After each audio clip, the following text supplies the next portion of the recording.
And so the question becomes like, not how did Halle happen, or how could we let Halle happen, or how could the police let Halle happen, but more like, what in the society made him think that he would be accepted for what he did? Like, what made him think that he would be welcomed with open arms?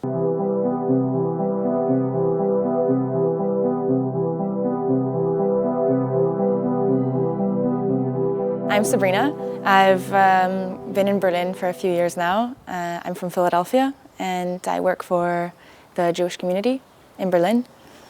And I'm here because I was part of the Anschlag in Halle. So Yom Kippur is a really important holiday in the Jewish calendar.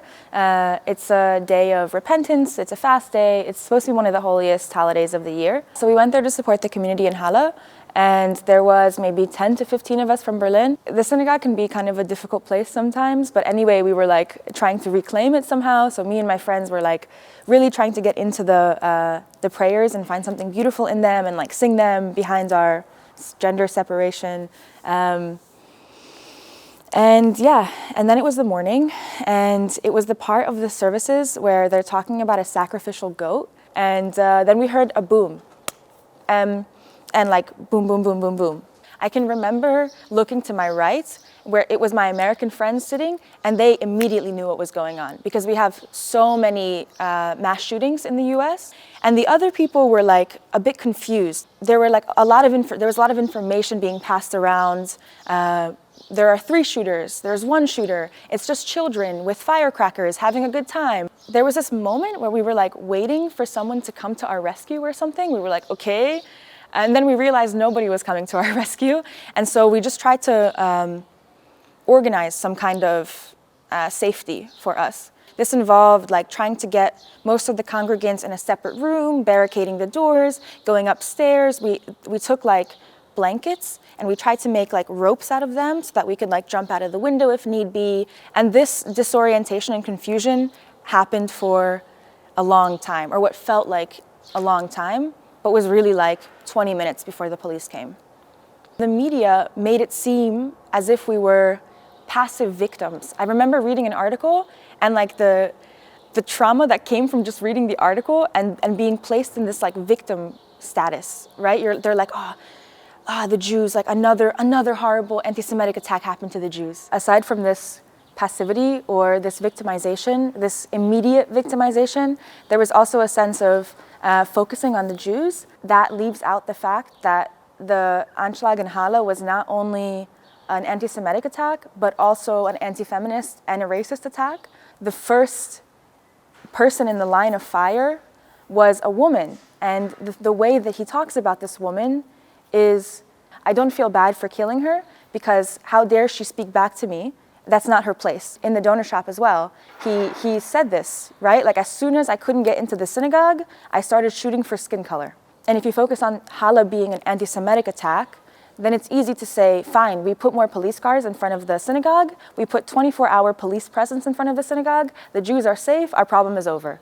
And we should have just had police there in the first place, because of course the Jews are going to get attacked. If you have a police car follow every Jewish child home from Kita to their house, the problem is still not over, because the problem is this racist mentality that's ingrained in the society.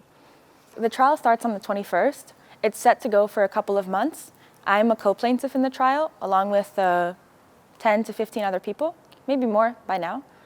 And what we're really focused on in the trial is making sure that this is seen as a larger issue, breaking the lone shooter mentality and pointing at a structural problem of racism, anti-Semitism in German society. There's a narrative that Stefan and people like him were radicalized on the internet, and they're like alone in their rooms, and they just spend the whole day just like in these internet holes.